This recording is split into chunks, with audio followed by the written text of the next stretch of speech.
لو أنزلنا هذا القرآن على جبل لرأيته خاشعا متصدعا من خشية الله وتلك الأمثال نضربها للناس لعلهم يتفكرون. الحمد لله والصلاة والسلام على رسول الله وعلى آله وصحبه ومن والاه. السلام عليكم ورحمة الله. مرزان خوش حارم لواني سياسات وبستدو لوانا كاين تفسير القرآن في رزبين وخزمتان ومبستي رزامندي خواهي قول وهبادان إوي آزي السودي لور بقرن. أعوذ بالله من الشيطان الرجيم. بسم الله الرحمن الرحيم. والمحصنات من النساء إلا ما ملكت أيمانكم كتاب الله عليكم وأحل لكم ما وراء ذلكم أن تبتغوا بأموالكم محصنين غير مسافحين فما استمتعتم به منهن فآتوهن أجورهن فريضة ولا جناح عليكم فيما تراضيتم به من بعد الفريضة إن الله كان عليما حكيما. والأخوة شوستان وكلواني رابرج لخزمة دواتة لسرتاء واتة داوستين كأخوة جور سبحانه وتعالى پاش ئەوەی کە لە دوو ئاەتی پێشترێ باسی لەو ئافرەتانە کرد کەوا حرامە بیان خوازی کەوا چاردە سنفی باس کرد لە سەرەتای و ئاتەش سنفی پازدە باز دەکا دەفەرمێ والمحصنات من النساء واتەوە ئافرەتانەی کەوا خاوەن مێردن ئەوانەی کەوا خاوەن مێردن و هاوسەرگیریان کردی ئەوانش طبعا حرامە لێتان بیان خوازن مەگەر تەلاق بدرێن یاخود پیاوەکانیان بمری پاشەوەی عیددەیان تەواو دەبی ئەو کاتە حەڵالە. إلا ما ملكت أيمانكم إلا أواني كوا ما ملكت أيمانكم وتا أواني كدبنا بابرين ملچنگو بملك اليمين وتا أو زارياني كدبنا ملچنگو بملك اليمين يترو أفرتانا أجر بياوشان هبي ديار حالتي شي جياوازة وكو لو رون كردنوي رون دبيتو كذا فرم إلا ما ملكت أيمانكم بالسبي من الكفار واتو ئافرەتانەی کەوا کاتێکەوە شەڕ دەکرێت لە نێوان مسلمان و کافران لەو حاڵەتەی ئەو ئافرەتە کافرانەی کەوا دەکەونە بەردەستی مسلمانان وەکو ئەسیر ئەو ئافرەتانە فإن السبي يرفع حكم الزوجية الأولى في الكفر واتە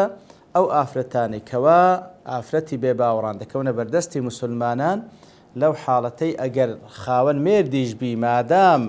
وەکو ئەسیرێک کەوتە بەردەستی مسلمانان لەو حاڵەتەی ئەو ئافرەتە ئەگەر چی مێردیشی هەیە بەڵام کە لێی جیابەوە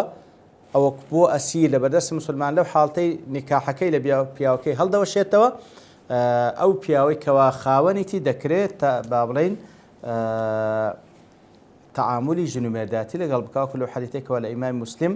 هاتية أبي سعيد الخدري دجرته دفن بعث رسول الله صلى الله عليه وسلم يوم حنين جيشا إلى أوطاس كاتبنا صلى الله عليه وسلم لروج حنين جيش شنال بمنطقة أوطاس فلقوا عدوا روبرو دجمنيك بونو فقاتلوهم فظهروا عليهم شريان لقال كردنو سركوتن بسريان دا وأصابوا لهم سبايا أو هندي آفرتيان كوتا بردس لو قوم كافري كوا بون أسير لبردس مسلمانان فكأن ناسا من أصحاب رسول الله صلى الله عليه وسلم تحرجوا من غشيانهن من أجل أزواجهن من المشركين يتر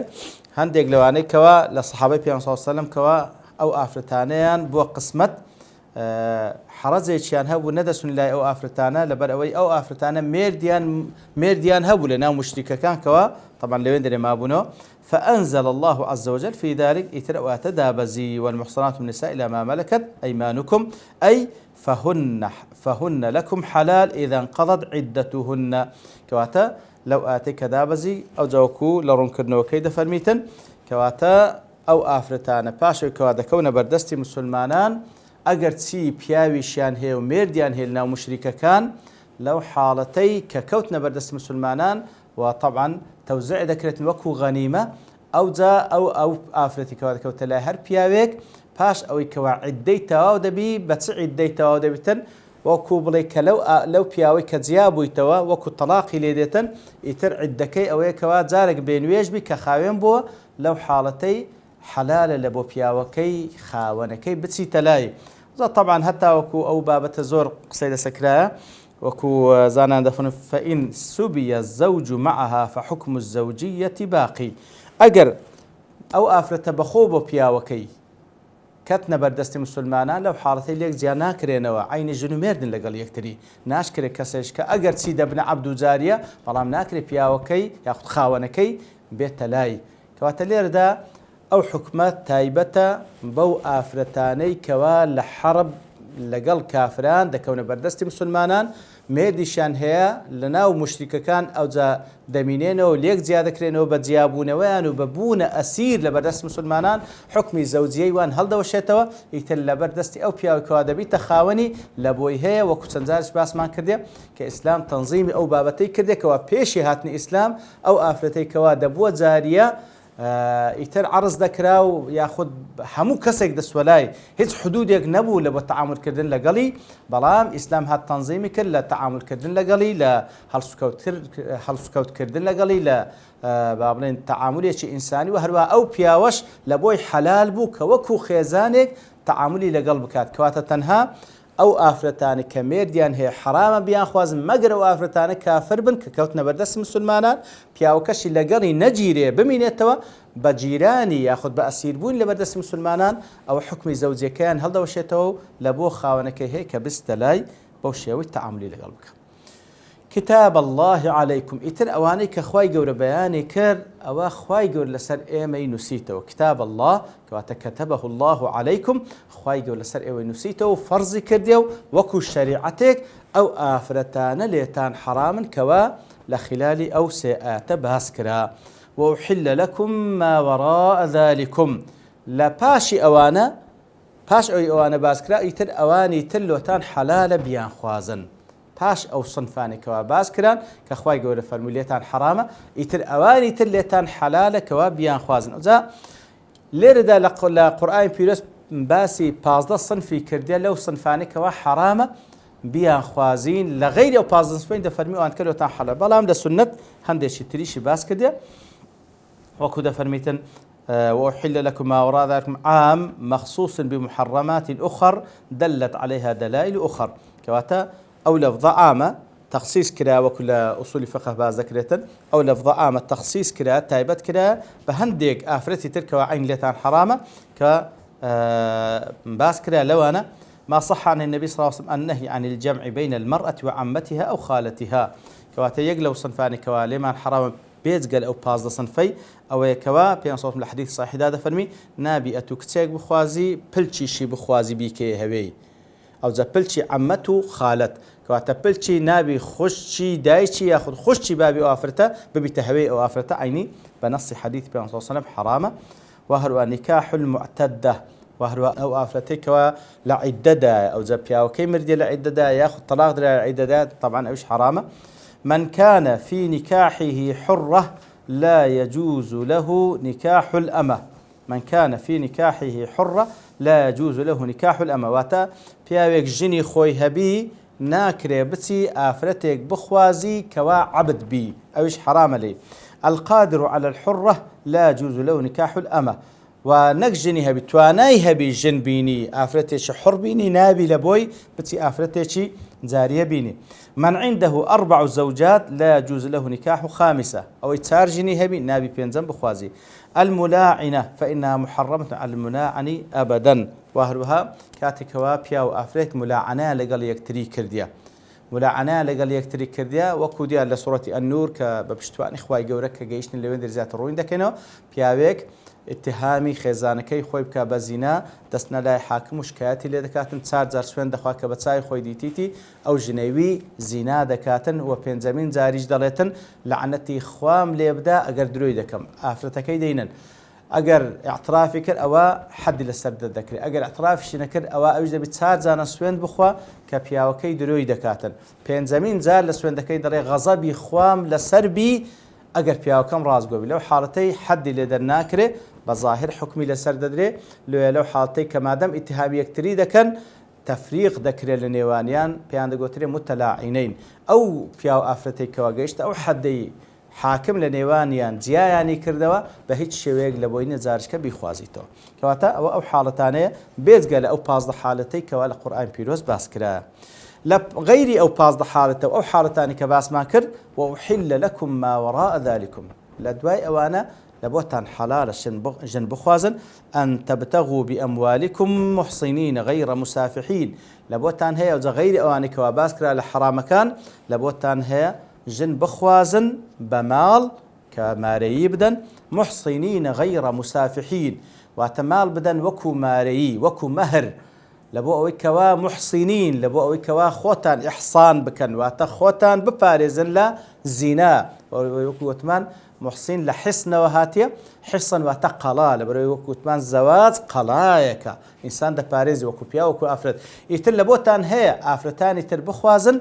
بەو ماڵەی کە خوای گەورە پێتانی بەخشیە مارەیی بدەن بە نیازی ئەوەی خۆتان ئیحسان بکەن زەواج بکەن خۆتان بپارێزن غەیرە مسافحین نەوەک بچن بەو ماڵەی سیفاح بکەن سیفاح معنای زینا دێ بە معنای زینا بەوەی کەوا لە سەفحی هاتێ سەفح لا حەرجە فی بەیانی وەکەئەنەما ئەو پیاوە ئاوی خۆی دەڕەژی نەک لە بۆ ئەوەی کەوا منداڵی ببی و هەدەفی پیرۆزی لە دوایدا هەبی نەخێر بەڵکو لە حەرام دەیڕێژێ بەبێ ئەوەی کەوا هیچ مەبەستێشێ تەنها مجەڕەد لە بۆ تەمەتوعی خۆی کەوا شتێکی کاتیە و پاشان خەسارەتی دنیا و قیامەتی لە دوودا دێ کەواتە غەیری ئەو 15 سنفە لە بۆتان هەیە بە ماڵەکانتان ژن بخوازن مارەییان بدەن بە نیازی ئەوەی کەوا زەواج بکەن و خۆتان بپارێزن نەوەک بە نیازی ئەوەی کەوا سیفاح بکەن ماڵ ببەخشن لە بۆی کەوا سیفاح و زینا بکەن لەگەڵ ئافرەتە جا لێردا وەکو زانان دەفەرمون ئەن تەبتەغوا بئەموالیکم بەڵگەیە لەسەرەوەی کەوا مارەیی دەبی ماڵ بی مارەیی دەبی ماڵ بیتن لێیە زانان دەفەرمون ئەگەر حەڵقەیەکیش بی ئەگەر هەر شتێک بیتن ئەوە پێویستە لە مارەیی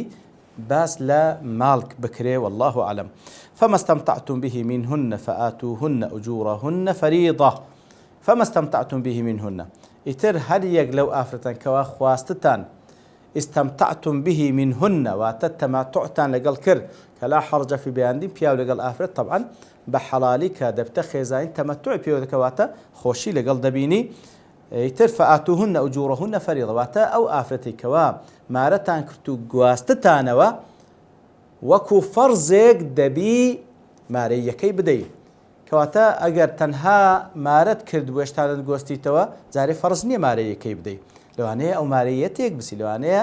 بمری لەوانەیە تەلاق بدرێ لەوانەیە پیاوەکە بمری نابتە فەرز بەڵام کاتێک کەوا گواستیەوە مارەیەکەی فەرز دەبی کەوا بیدرێتێ مارەیەکەی فەرزە دەبی بدرێت فەئاتوهن ئوجورهن فەریضە ئوجور بە معنای مارەیی دێ بە معنای مەهر دێتن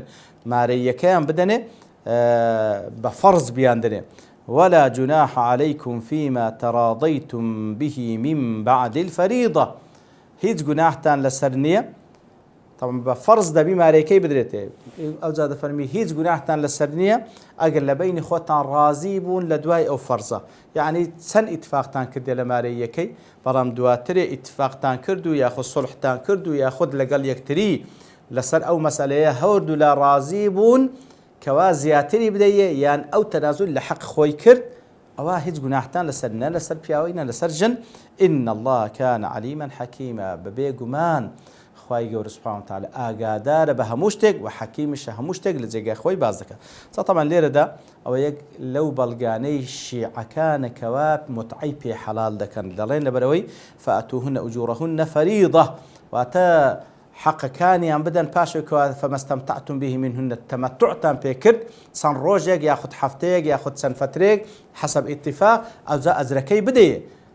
وەکو بڵێ کرێیەکەی بدێ ئەوان دەڵێن ئەو ئاتە بەڵگەیە لەسەرەوەیکەوە نکاحی متعە کەوا بە مدەیەکی دیارکرا و ئافرەتێک مارە دەکاتن و پاشان بەڕێی دەکاتن بەو پارەیکەوە ئیتفاقیان لەسەر کردێ بەڵام ئایا ئەوە دەبیتە بەڵگە لەسەر نکاحی متعە یان نا دیارە بە تەئکید نابیتە بەڵگە لە بۆ ڕوونکردنەوەی زیاتریش بە پشتیوانی خوای گەورە لەوانەی داهاتوو دێنەوە خزمەتەوە ئاتە زیاتر ئەو بابەتە ڕوون دەکەینەوە وصلى الله وسلم على نبينا محمد وعلى آله وصحبه أجمعين وآخر دعوانا أن الحمد لله رب العالمين لو أنزلنا هذا القرآن على جبل لرأيته خاشعا متصدعا من خشية الله. وتلك الأمثال نضربها للناس لعلهم يتفكرون.